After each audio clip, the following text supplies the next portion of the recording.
So I want to teach you 5 things that you shouldn't do, that will not work, and then 5 things that will pretty much work every single time on how to get your parents to listen to you.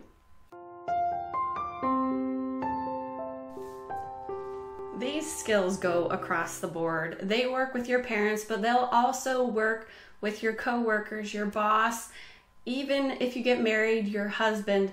These are some very important skills to understand.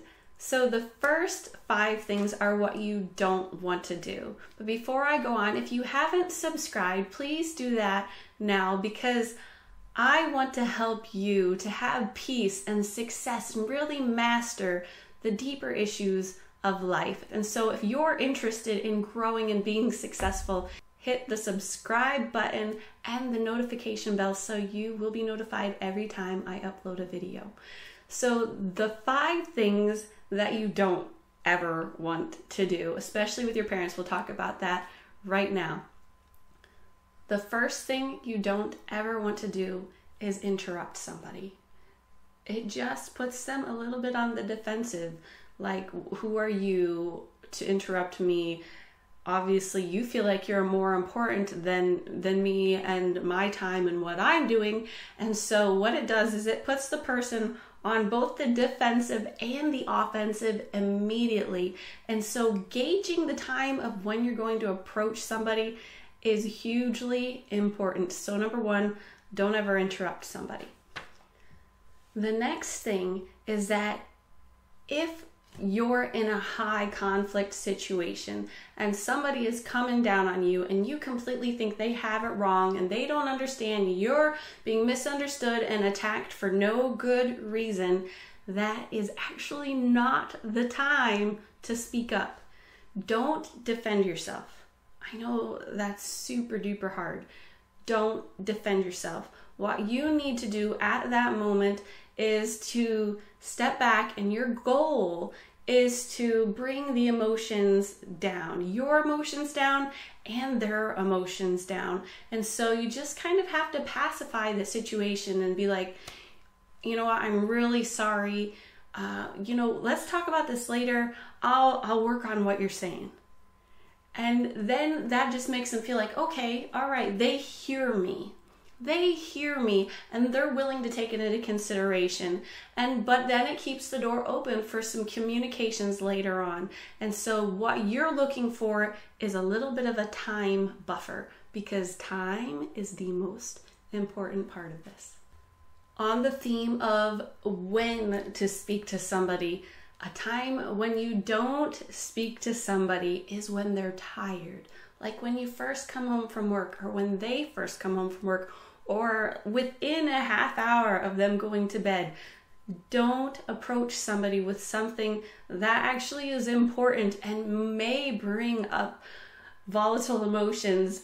You have to make sure that this person is in a good mood. And I have sometimes prayed for weeks of, Lord, please open the door, open the right time, open the right opportunity where I'm calm and they're calm, and it just flows right into it. And so you have to gauge that person's emotional level and their energy level, and if they're able to even be invested in this conversation. The 4th thing not to do is don't engage through sarcasm. I know that there's a whole entire culture, especially in more urban areas or in the Northeast, where sarcasm is as much of who they are as anything. But I'm telling you, it doesn't mean that they're better communicators. What I have found is that there's some deep-seated truth inside of them that they want to get out, but they haven't learned the skills to do it. And so what they do is they start poking and prodding or masking their real feelings with sarcasm, or they'll come out with little cuts or jabs. And so we call that passive aggressive. They call it sarcasm and humor, which it has its element of humor unless it's being directed at you or you're directing it at them. And then it actually has the impact of shutting down communication, and people put up walls, the wall of humor defense, where you say something to me and I say something to you, and it becomes a sarcastic banter and creates an element of insecurity and volatility to where you can't ever really find the way to get past that type of communication and get to the heart of the matter. And so if you find that you're engaging in sarcasm, or somebody's engaging in sarcasm with you, that is not the time or the way to get involved in a serious conversation where you actually need to be heard. The fifth thing that you don't want to do is approach somebody when you cannot find one single thing that you like about them. Not one. In fact, all you can think about is what they are and what they've done and why they are fill in the blank. You don't want to go up to your parent when you want to say, you are such a jerk and you never listen to me and you always accuse me of doing something wrong and you always misunderstand me and it was never my fault. And you start with the alwayses and the nevers and the name calling and attacking who they are as a person, because you have lost all love and all charity and all long suffering and forgiveness and forbearance and being kind to one to another. They're gone. That is not the time to engage in a conversation. And so you need to step back and pray and really work through those feelings of, why do I feel this way? And what really is true? And what are the facts here? And retell the story to where you take out all of your emotions and the name calling and who they are and what they always do, and actually get down to what did they actually do. And that will lead you into the 5 steps of how to approach somebody, how to approach your parent, to how they can and will listen to you. Okay. So we call this the sandwich method in my family, and it starts with addressing them by their name and ending it with a please, because you need to have their attention and you need to let them know that you appreciate them and you appreciate their time and you appreciate that they will do or possibly do what you're asking. So it's the sandwich method. And so you start out and you say, hey, Mom. And so she knows you're talking to her. You've already prayed about it. You found a good time. You know your heart is right. And the next step is this, that you tell them what you don't want. You don't want this in this situation.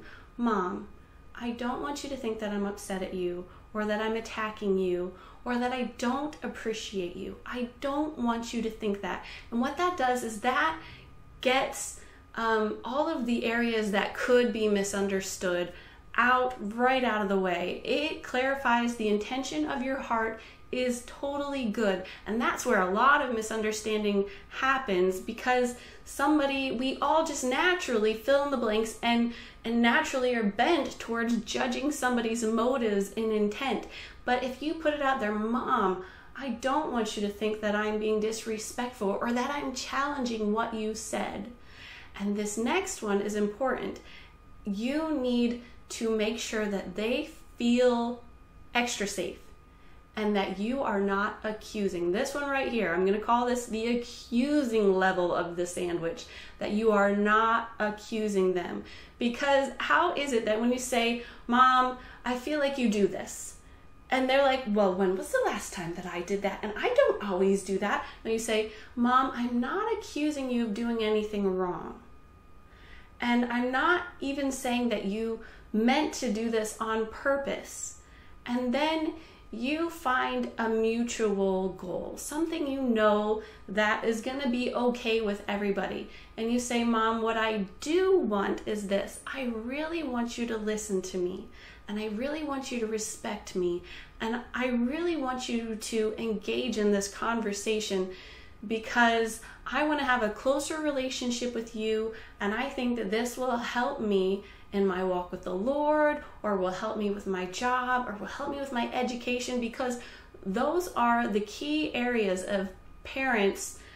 That's their heart. They're giving everything in their life. A lot good parents invest in their children. I'm not saying every parent is like that, and I'm sorry if yours isn't, but by and large, parents are invested in their children's future, their spiritual walk, and they care. And so when you set that mutual goal of, I do want you to do this because I think it will benefit both of us in this area. So you started with their name and you told them what you don't want. You're clarifying your intentions are not to attack them. You have made sure they feel safe, that you're not accusing them of anything negative. And then you are asking what you do want. And you say, Mom, I do want you to listen to me because I want to have a close relationship with you. And so, Mom, I'm feeling really misunderstood. And then you say, please, Mom, could we talk about this, please?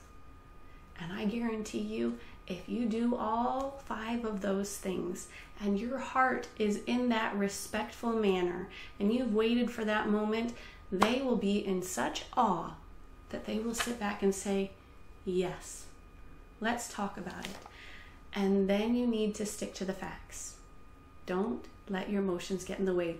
That's one of those things you don't do. You're finally there. You finally have their attention, and you need to stick to the facts.